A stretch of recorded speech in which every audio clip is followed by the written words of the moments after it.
Ka nisur zyrtarisht aventura e Vllaznisë U19 për sezonin futbollistik 2026-2027. Skuadra zhvilloi seancën e parë stërvitore në drejtimin e trajnerit të ri Haris Lika, i cili rikthehet në krye të kësaj grupmoshe me synimin për të ndërtuar një ekip konkurrues dhe për të nxjerrë talente për ekipin e parë. Pas stërvitjes së parë, Lika u shpreh i kënaqur për rikthimin tek Vllaznia U19. Jam shumë i kënaqur, jam shumë mirë që jam përsëdyti pjesë e ekipit Vllaznia, Akademisë Vllaznia. Sigurisht që Vllaznia është një mundësi. Unë e vlerësoj shumë që u ripërsërit kjo mundësi. Herën e parë kam bërë një punë sigurisht shumë të mirë. Kthehem tash thuajse 8 vite e gjys për drejtu ekipin e U19 Vllaznisë. Është një përgjegjësi shumë e madhe.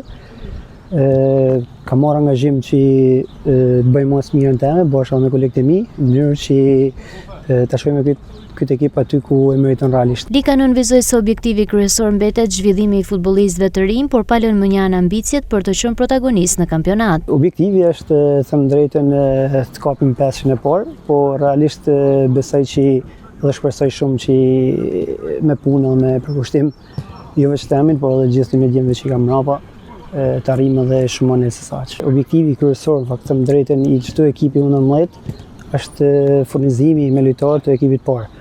Këtë vit kena disa elementë cilësor që do të furnizojmë ekipin e parë. Ata janë në fokusin e klubit.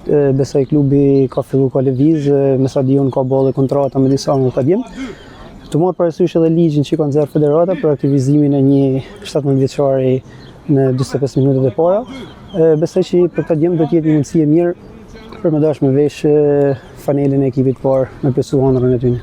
Tekniku shkodran do të punojë së bashku me zëvendës trajnerin Khaled Hoxha, ndërsa Vllaznia U19 synon të ndërtojë një sezon të suksesshëm, duke vijuar traditën e akademisë për formimin e futbollistëve që më pas mund të afrohen me ekipin e parë.